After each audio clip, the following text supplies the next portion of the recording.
Welcome to Seeing Jesus with Paul Miller. I'm Liz Vobril, and I'm here with Paul and our colleague John, who's our director for Asia Pacific. We have been in this journey of looking at the wonder of Jesus, sort of looking at some familiar stories, but tuning ourselves into some of the particular ways Jesus is a human in those moments and what we might learn from them. So today we're going to pick up the story of the foot washing. So let me begin just by reading from John 13. Jesus, knowing that the Father had given all things into his hands and that he had come from God and was going back to God, rose from supper. He laid aside his outer garments and, making a towel, tied it around his waist.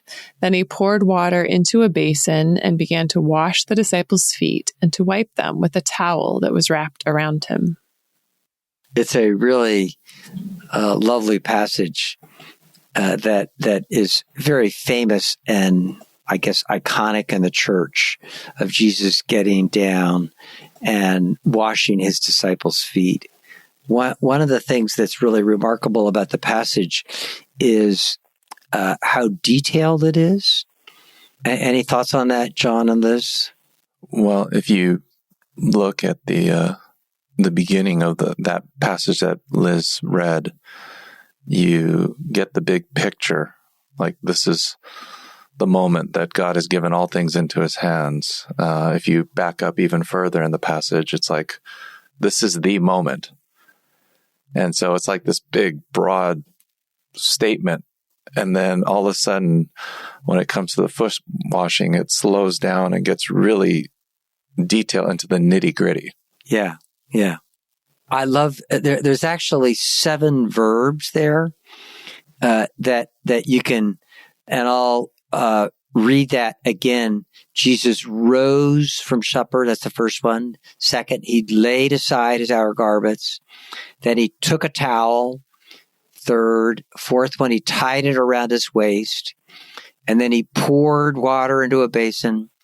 And then he began to wash the disciples' feet, which is number 6, and wipe them with the towel that was wrapped around him.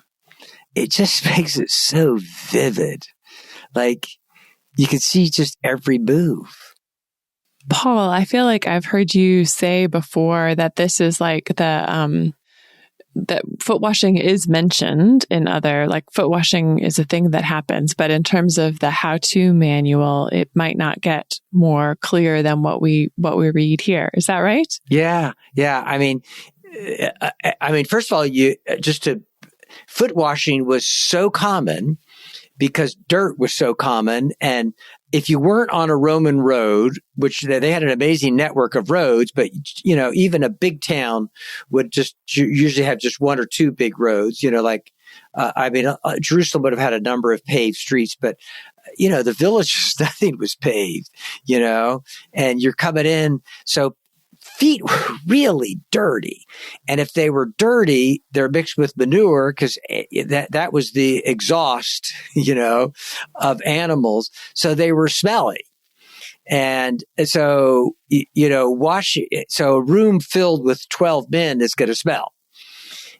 And so foot washing was so common that slaves were called foot washers.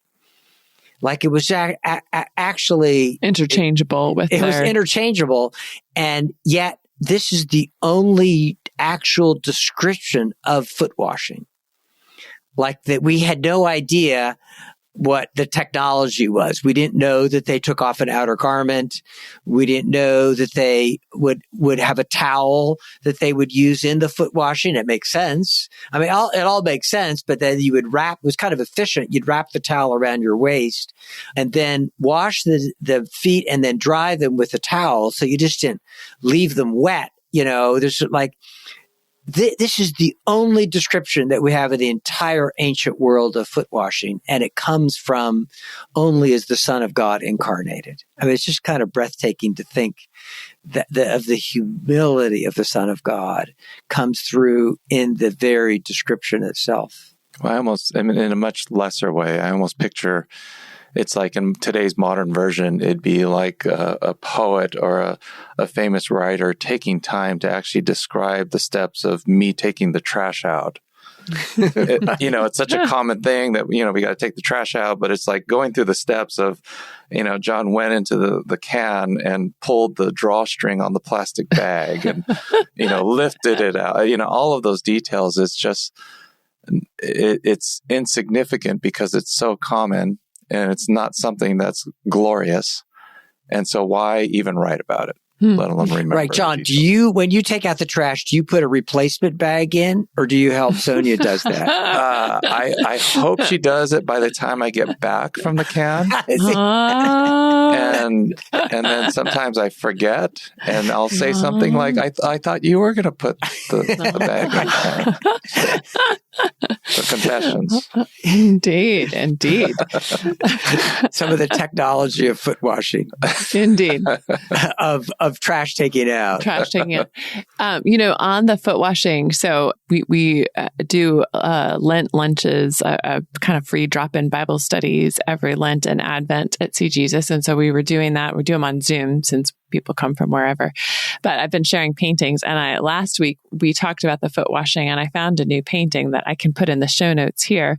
But what struck me and I enjoyed about that painting, I've already talked about how I'm coming up against the fact that I often see Jesus as passively led along through this end of his life.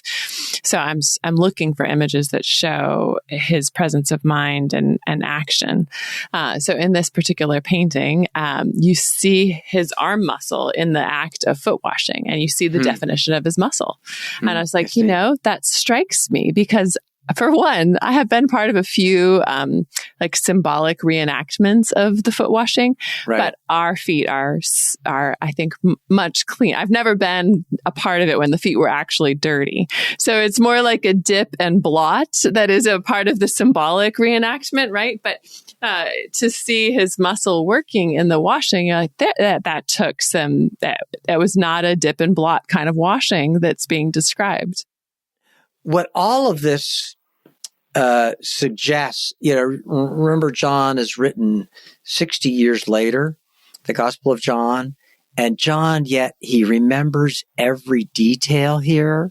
And I think John was shocked. The shock of Jesus' humiliation, of him lowering himself. John remembered every single move. I think that shock over time, it was certainly John loved him then, but just a deep love of the Savior. The immensity of what Christ has done. But it's fun to stilly feel that shock in John, which is why it's like this slow motion, as you said earlier, video, John, that you can see every move that Jesus makes.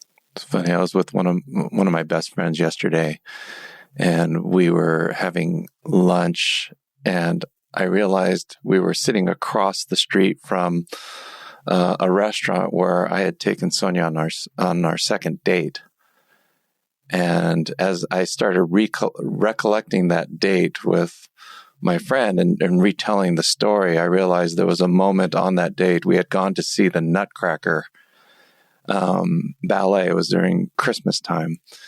And there was this moment that was distinct for both Sonia and I, both coming obviously from different perspectives, but where I remember every detail. I remember generally the night, but there was a moment when she was coming, I think it was from the restroom, down the stairs in this grand opera hall. And I remember every moment and every detail. And it was because I was in love. Mm-hmm. And so it was like time slowed down. Yeah. And every single little detail of the moment, of what I was thinking, of what I saw was etched in my brain. And so as I get older, there's a lot of things I forget, but that's not one of them. Yeah. That's really true. And I think I was writing this up on a Monday, the story of the foot washing, and I was writing about it. And I thought, wait a minute, God gives me, there's a lot of opportunity that I just did this last night with Kim. And I do want to emphasize this is easy foot washing, what I do, but I'm in charge of flossing Kim, to sort of flossing weekly and a deeper, doing her nails on Saturday. No, usually on Saturday night I do it, and she watches the Three Stooges while we kind of watch it together. But she's on a stool in front of the Three Stooges, and I'm down right in front of Kim. And now I do have the problem is that Kim doesn't like her teeth floss, so it's like doing it to a greased pig a little bit. But just the simplicity of what Jesus does in the foot washing is that, where he, back to those verbs. He rose from supper, laid aside his garments, and then taking up the towel. And it struck me that those two first verbs are the hardest. Like when you where you stop what you're doing, where you get off your bench, and it's easy to postpone it. The foot, my weekly washing of Kim's feet, as it were, from Saturday night to Sunday night, because I don't want to rise, So I thought, rising from my comfort zone and rising from my comfort zone and laying aside my iPhone, or the husband who rose from the sofa and laid aside the remote when his wife asked him for help, or to go into the kitchen and get the trash can out. Yeah, to get the trash can. Or to remember to replace the bag he removed with a new one. Right, that's right. Or the teenager when her mom asked him for something, and who laid aside her phone and rose and came and said, "Hey, Mom, what can I do?" Like that. Like the mechanics of love are those early verbs. Once you get into it, it's okay. But the early verbs, when you have to shift out of what you're doing and what you're enjoying into something else, like the transition. Yeah. It's a momentum problem, right? It's definitely it's a momentum problem. Yeah. That's so And true. I find myself calculating in my head about what it's going to cost me. So I'm sitting there the whole time thinking, if I get up, I got to do this and this and this and this. And the whole time I'm thinking, I could have gotten it done already if I would have just gotten up and done it. Where my wife is more instinctual, she'll just get in motion and then kind of figure it out, or, count the cost as she's going. But yeah, I never thought about how those first couple of steps are the hardest. And it's just we can make love so deep. It is deep, but it's also very simple.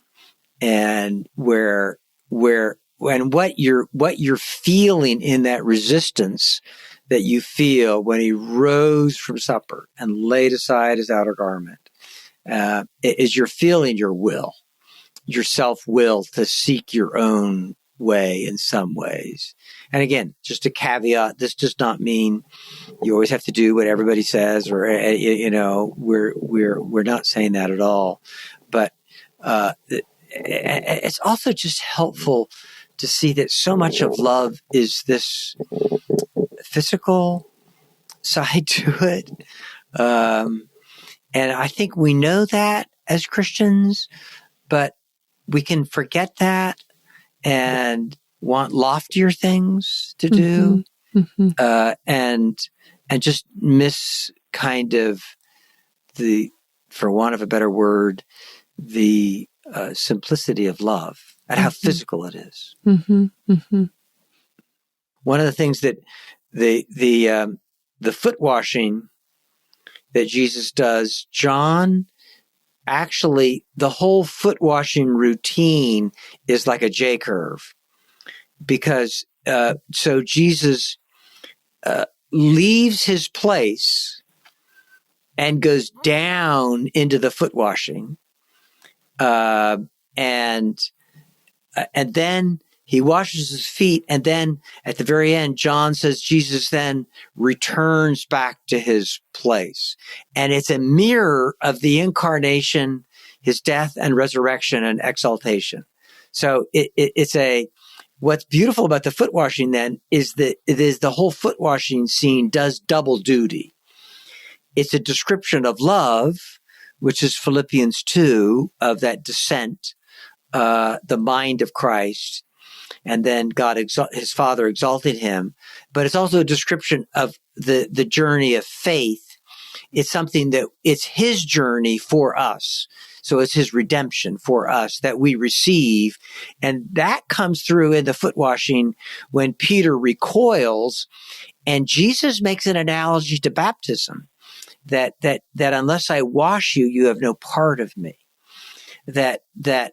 So it's both a journey. It's our journey of faith that we need to be washed in baptism, which is a J curve going down into the water and then up into newness of life. And it's the journey of how then we are related to one another. So it's really, and it's so simple, but the way Jesus, just the few things he says, he connects it to these two deepest structures of the Christian life, which are faith and love. Well, and you need faith to be able to have the love of Christ grow out of us. But it's interesting in this particular story that Jesus is demonstrating humble love. Yeah. And that opens up an opportunity. It actually creates a dissonance for Peter that allows a space for him to wrestle, but also to be able, Jesus to speak into that faith. And there's all that silence. Yes, thank you, Liz, for pointing that out. You know, like I think I'm just a communications person. So I would, if I was providing this wonderful YouTube how to wash feet video, I would talk while I go, or I don't know. It just feels like it's awkwardly quiet in the room. Yes. Yeah. It's so like Jesus, the way he leaves space. I mean, we saw that with Mary Magdalene, and with Pilate, he invades space. And with Mary Magdalene, he left space through his being quietly waiting there, and how he does it silently. He doesn't explain himself, which, you know, as you can easily imagine, would have the effect of riveting the disciples. It would have helped John remember this, you know, because the only thing he says in the whole foot washing is to Peter, that if he doesn't let him wash him, he has no part in him. Mm-hmm. It actually makes me think about faith, as you guys were saying, because it's like the only thing they can do is receive or not receive this foot washing that they're you know, and all the fitness he requires is to feel your need of him. Is you know, that's all they can really do. Yeah. Bear with me with one of my hobby horses here, but the weight of the passage, as you said, John, is on love, and that's very clear, because at the end, Jesus says very, very clearly. Maybe you could read that, Liz. This is what Jesus says after he's returned to his seat. Do you understand what I have done to you? You call me teacher and Lord, and you are right, for so I am. If I, then, your teacher and Lord, have washed your feet, you also ought to wash one another's feet.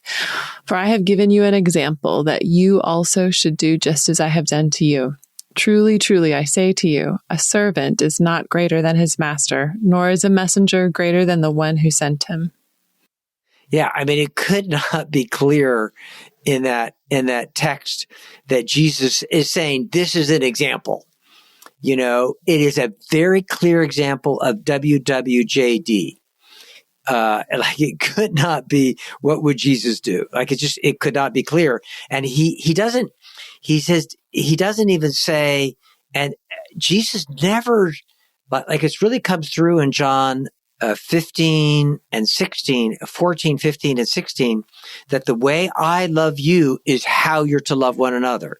It's not like I'm giving you a model that I want you to try to reach for.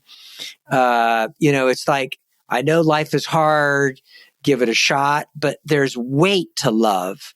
like it is just as I have loved you. So it's 100% faith in Jesus and 100% loving like Jesus. And it's just here's my hobby horse is that the church, particularly the evangelical church, puts a lot of weight on faith, and we study faith. We constantly preach it, and we don't systematize love. We have entire systems of how faith, like the order of salutis and things like that, on what faith looks like, and the grounding of faith in Scripture. But we don't put that kind of energy into love. It's just sort of this natural thing that flows, and it's actually one of the gifts, I believe, of seeJesus to the church, is that grounded in faith, we teach the church to be like Jesus, which is both his Paul, faith and his love. Go ahead. I think some of I was smiling at your phrase, we don't systematize love. I mean, I think that's part of some of it's the romantic impact of that almost sounds funny to me, right? To systematize love, right? And so there is art to love for sure. But what I think we see in studying those patterns of Jesus is there are some moves of love. Yes. And I think our personalities gravitate towards some, they just pick and choose whatever. Our personalities tend to favor one or the other of the moves of love. And in Jesus, in studying him, I do feel like part of what your study of Jesus has been for me is to increase my imagination to see, to know there are some other moves of love, and they're sometimes what's called for in a given moment more than my instinctive knee-jerk move at the moment. And that's where there is a sort of system. There's a model in Jesus, and he's doing all of the moves. And so that's where it helps my programming that favors some more than others. I also wanted to pick up in reading that part about love. Why don't you explain the argument that precedes here? Luke, we know from Luke that the disciples had an argument at the Last Supper over who was the greatest, and which just sounds like, as a family, this sounds like a very familial kind of vibe it's really important to sort out who's the greatest in moments like that. And in traditional cultures, ranking and hierarchy are very important. They are actually quite important in our world too. We just don't admit it. Right. Because we think of everybody as sort of at the same except level. For when they're not. Right. Everyone gets a prize and that kind of thing. And then Jesus tells them in Luke why don't you read that briefly, Liz? He said to them, "The kings of the Gentiles exercise lordship over them, and those in authority over them are called benefactors. But not so with you. Rather, let the greatest among you become as the youngest, and the leader as the one who serves. For who is the greater, one who reclines at table or one who serves? Is it not the one who reclines at table? But I am amongst you as one who serves."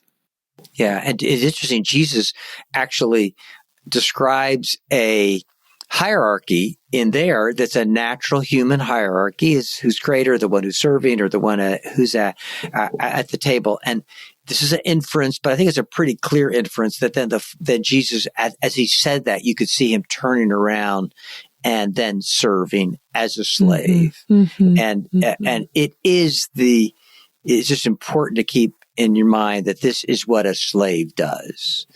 That he is, and of course Paul picks that up all through. The word servant or bond slave are trying to be nice in our translations. It's almost always slave. That Paul calls himself a slave of Jesus Christ, like someone who's just completely bound to him. John, did you have some thoughts on that? Well, I was just thinking about if we tend to be reluctant to systematize love, because as Liz mentioned, it takes the romance out of it.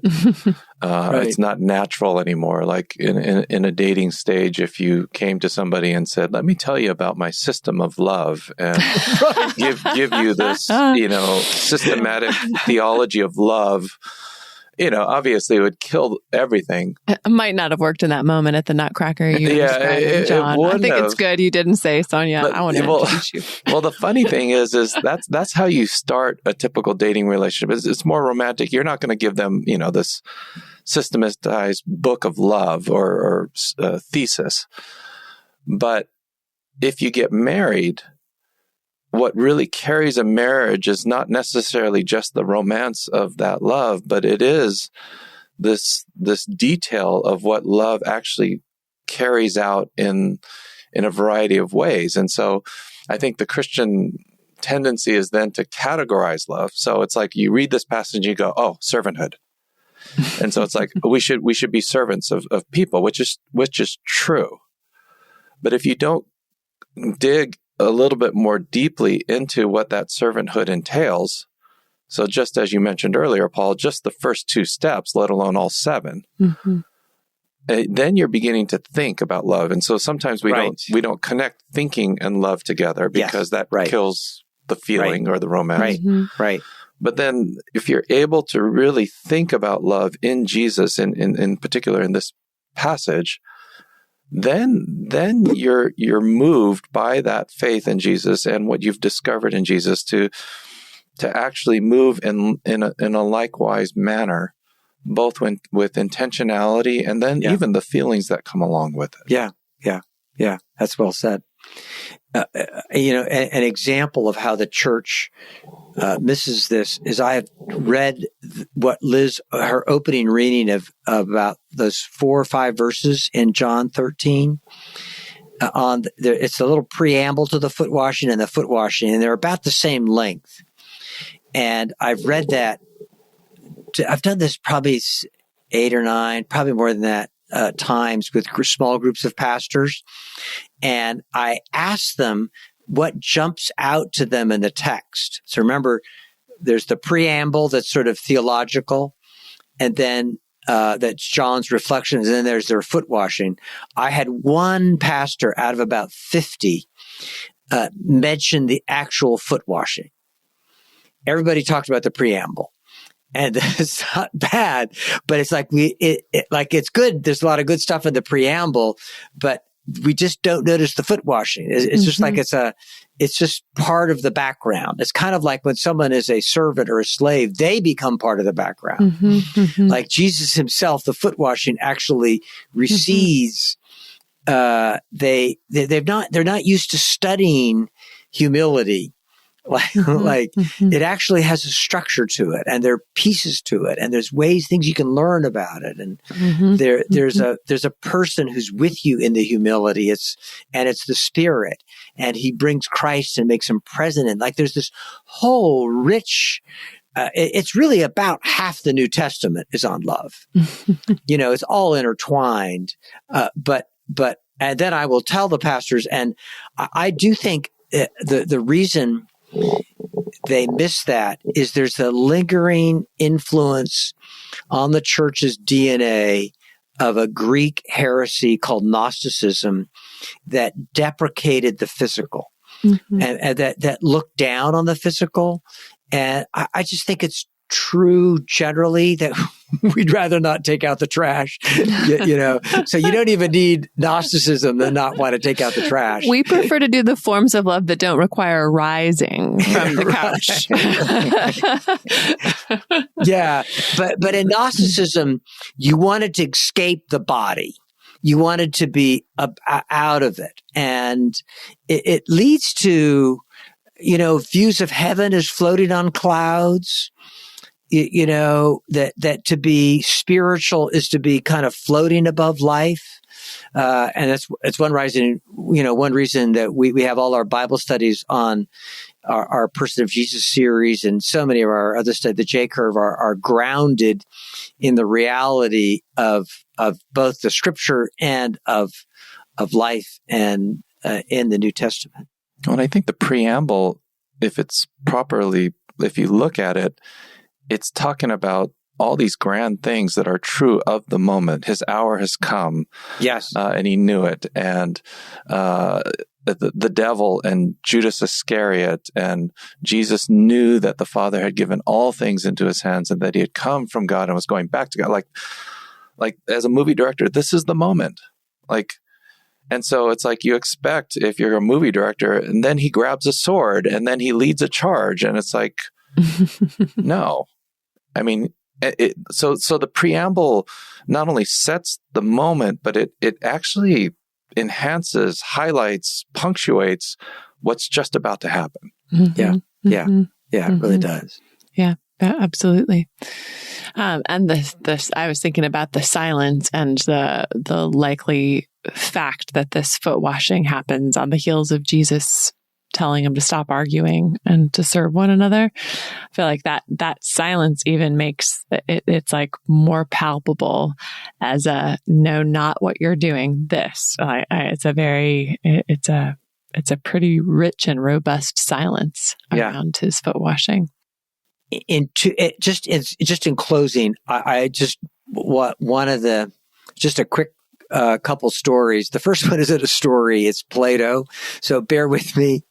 It was Plato who first articulated this idea that all being, like a chair or a rock, there's three ways of seeing it. It's what's true about it. Like take a rock, the weight, the size, the kind of rock it is. Good, what's it useful for? Can you grind it and make gravel out of it or whatever? So the true, the good, and the beautiful is that in what way do you see beauty or not see beauty in it? Like there are three properties of being, which sounds really complicated, but it actually, we've tended in the church to look at the true, like the truth about Jesus. He's the Son of God. He incarnated. The Scripture is true. We can trust Scripture. All those, partly because the world has attacked all that. So we have emphasized that a lot. But we have muted the good, i.e. the foot washing. Like the good is the activities of love. So the true, the good, and the beautiful. And when you see the true and the good together, that's when you begin to see his beauty. Like when I would do this with pastors, it was really striking. They all knew the true, that Jesus was the eternal Son of God, had come from God and returning to God.